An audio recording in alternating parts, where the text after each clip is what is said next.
E aí, pessoal, beleza? Bom, é uma pergunta idiota, né? É óbvio que não tá nada beleza.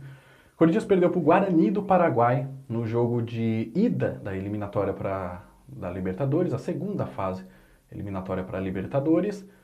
E como eu já coloquei aí no título, complicou. E complicou não só pelo resultado, complicou também pelo desempenho. O time não conseguiu ter um bom desempenho.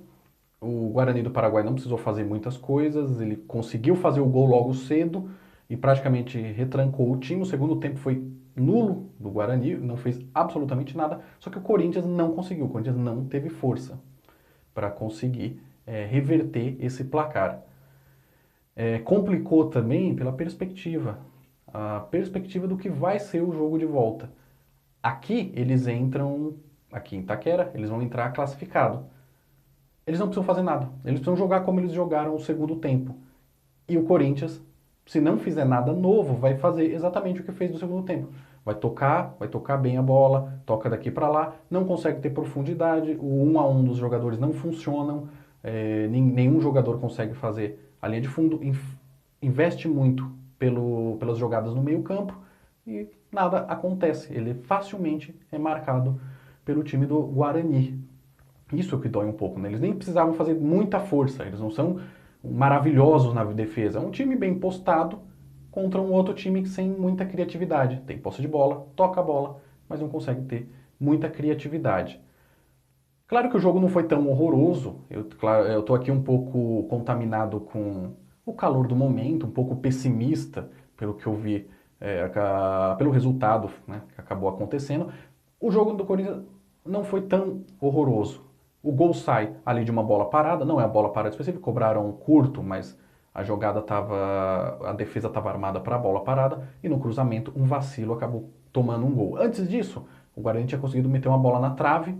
Depois disso, teve mais uma ou duas oportunidades um pouco mais próximos, não tão claras, mas teve chance. Depois, ele não precisou mais jogar. O Corinthians no primeiro tempo teve a chance de empatar com o Bozelli, que a bola pegou na trave. É um pecado. Ele fez certinho, conseguiu dominar e tirar do goleiro, tirou um pouquinho demais. Ela pegou na trave e o Janderson ficou uma hora cara a cara com o goleiro, um pouco sem ângulo, mas chutou fraquinho, que é um dos defeitos do Janderson. O Janderson ontem fez uma partida muito, muito ruim. Ele foi bem marcado, foi facilmente marcado. Ele recebia de costa, ele não tem corpo para girar, então ele recebia de costa, perdia a bola. Ele recebia de frente, não conseguia fazer nada contra os adversários e perdia a bola também. Ele acabou ficando o jogo inteiro sem conseguir funcionar nenhuma vez, além dos próprios defeitos que ele já tem, que a gente já vem observando, né? A tomada de decisão, o toque, o chute, ele chuta muito mal, ele finaliza muito mal para o gol e isso acaba pesando na hora do jogo, né? No segundo tempo, o Corinthians fica naquele toque, naquele mas o jogo não evolui. Muito porque o Corinthians depende exclusivamente da jogada do Cantilho. O Cantilho tem que achar o Bozelli e o Bozelli fazer o gol. Quando não acontece desse jeito, não acontece, no caso. O Luan, outra partida muito ruim. O Luan anda em campo, ele pega a bola por trás, ele vai andando pro ataque, tira toda a velocidade do time. O time já não tem velocidade, já não tem contra-ataque, já não consegue armar o ataque com tanta velocidade. O Luan carrega a bola bem devagarzinho. Quando chegava o marcador, ele girava e voltava para trás, tocava para o lado, tocava para trás. Tentava uma tabela pelo meio, sempre insistindo pelo meio. A tabela não saía. Quando ele recebia uma bola que tentava chutar, ele leva mais ou menos 17 minutos para poder ajeitar o corpo até conseguir chutar. Muito lento, facilmente travado, facilmente marcado.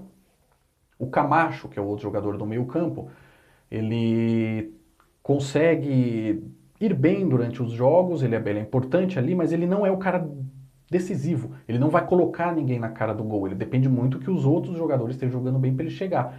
Ele até no segundo tempo consegue. Na insistência, foi travando uma bola. Ele chega na entrada da área e consegue tocar para o Madison, que tinha entrado no lugar do Janderson, e o Madison chuta no meio do gol fraco. Então, quando as poucas oportunidades apareceram, todas foram finalizadas mal. Eu só não considero que foi finalizado mal a bola do Bozelli que bateu na trave. Bom, não entrou, pode ser considerado uma má finalização, mas ele fez ali o certo. O Cantillo colocou no primeiro tempo ainda o Everaldo na cara do gol e o Everaldo acabou chutando no meio do gol. Essa acho que foi a melhor chance depois da do Bozelli foi essa. E então se você vê que o time teve oportunidade de fazer gols, poucas, e não aproveitou, que era o problema que a gente falou no vídeo pré-jogo. O Corinthians não consegue aproveitar as oportunidades que tem. Quando tem poucas, o gol acabou não saindo. Depois o time do Paraguai só precisou se retrancar ali atrás e o time mostrou toda a deficiência dele.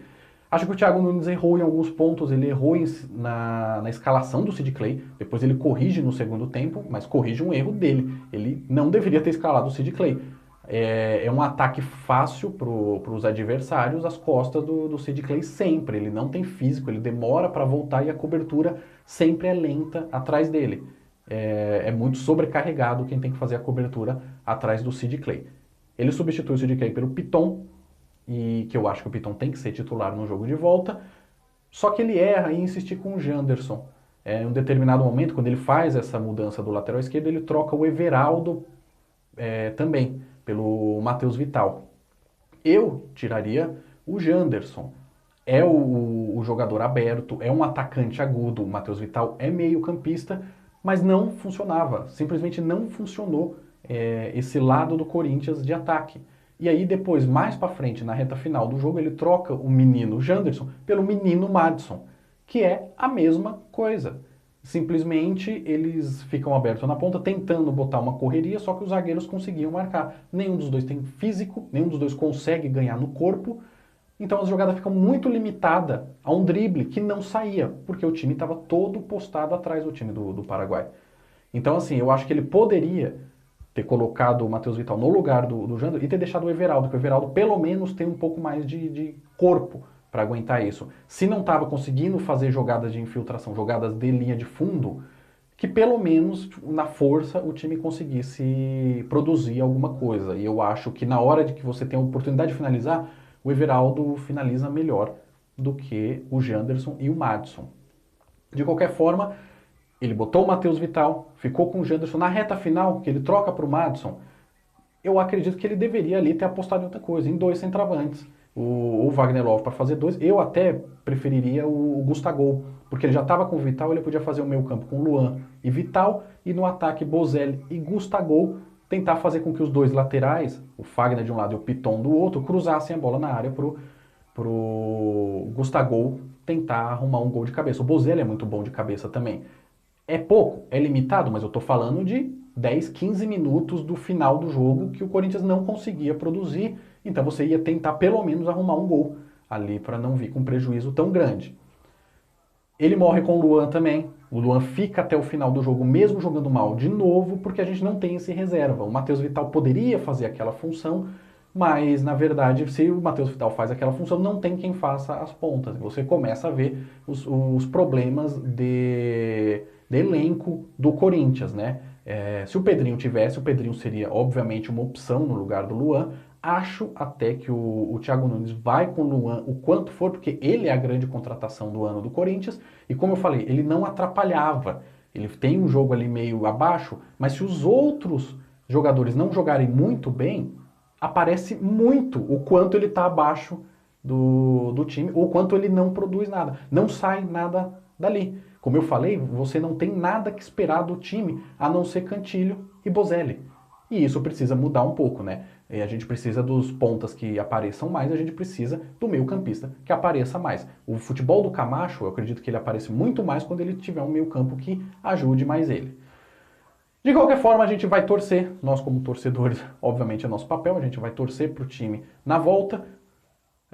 Tem um jogo no meio, no meio não, agora no final de semana, contra a Inter de Limeira, é um jogo que eu acredito que nenhum corintiano está querendo assistir, a gente está interessado mais na quarta, na classificação. Acho que o Thiago Nunes poderia mesclar um pouco. Eu tenho minhas dúvidas se ele vai mesclar, porque ele falou que não ia poupar jogadores até o oitavo jogo. E eu acredito que o oitavo é o jogo de volta do Guarani, né? Eu acho que ele pode mesclar jogar com algumas peças para dar mais confiança. Eu botaria o Janderson para jogar, para ver se o menino ganha mais confiança. O Arauz voltou da seleção da seleção olímpica do Chile. Eu testaria ele, usaria ele em alguma função ali. Eu gostaria de ver o Bruno Mendes na zaga, mas se ele poupar o Fagner, o Bruno Mendes vai ter que fazer a vez de lateral direito, porque o lateral direito reserva está machucado. Fora isso, o meio-campo ali, os volantes são muito abaixo. O Arauz, eu não sei se ele conseguiria fazer uma função do Luan, mas seria uma boa testar nesse jogo contra a Inter, talvez essa opção. O Ione Gonzalez, que acabou de ser contratado, acho que não vai ter condições. Se tivesse, eu iria de Gonzalez e Janderson, ou Gonzalez e Everaldo. E no ataque, só se o Bozelli estiver bem fisicamente e achar que precisa de um pouco mais de confiança. Se não, trocaria para poupar ele para o jogo de volta, que o jogo de volta é realmente o que importa. Vamos ver o que vai acontecer. Como eu falei, eu fiquei bem pessimista com relação ao jogo, pelo que eu vi, por tudo isso que eu enumerei aqui agora, pelo futebol que o time não apresentou e pela perspectiva que a gente acaba não tendo, né? A perspectiva de que vai ser mais do mesmo. Eu imagino que pode ser um time que vai tocar bem a bola, vai criar algumas oportunidades, mas como não é letal, o Paraguai só precisa se defender. Tem outro detalhe muito importante, que daí só para finalizar o vídeo, que complicou também para o Corinthians, porque o Corinthians, até esse momento, ele fez 7 jogos no ano. 4 pelo Paulista, 1 agora contra o Guarani do Paraguai pela Libertadores e 2 o torneio da Flórida. Desses 7 jogos, o Corinthians só não tomou gol em 1. Só não tomou gol contra o Santos. Fora isso, todos os outros jogos o Corinthians tomou gol. Junta isso com tudo aquilo que eu já falei, você imagina como pode ser o jogo de volta. Se o Corinthians tomar um gol, ele tem que fazer 3. Necessariamente o Corinthians já precisa ganhar com 2 gols de diferença. Então eu até acredito que o ataque produza mais, até acredito que a gente possa fazer gols, mas eu não sei se eu acredito que a defesa vai segurar e a gente vai conseguir segurar essa classificação. De qualquer forma, a gente tem uma semana. O time tem uma semana para treinar, para melhorar, para consertar os defeitos e conseguir melhorar o time no jogo de volta para a gente conquistar essa classificação. E nós, torcedores, temos uma semana para recuperar o otimismo, recuperar a confiança e se inspirar em várias viradas que o time já fez, sim, mesmo em momentos ruins. Para lembrar uma rapidinha agora, 2 aliás, né? Em 2018, a semifinal e a final do Paulista, a gente saiu atrás em casa, que eram resultados horrorosos e conseguiu reverter no jogo de volta. Tomara que o Corinthians tenha esse espírito, tomara que o Corinthians encontre o caminho. Vamos ver o que acontece. Beleza? Vou ficando por aqui. Até a próxima. Semana que vem tem um vídeo pré-jogo desse jogo decisivo para o ano do Corinthians. Vai, Corinthians! Tem que jogar com raça e com coração.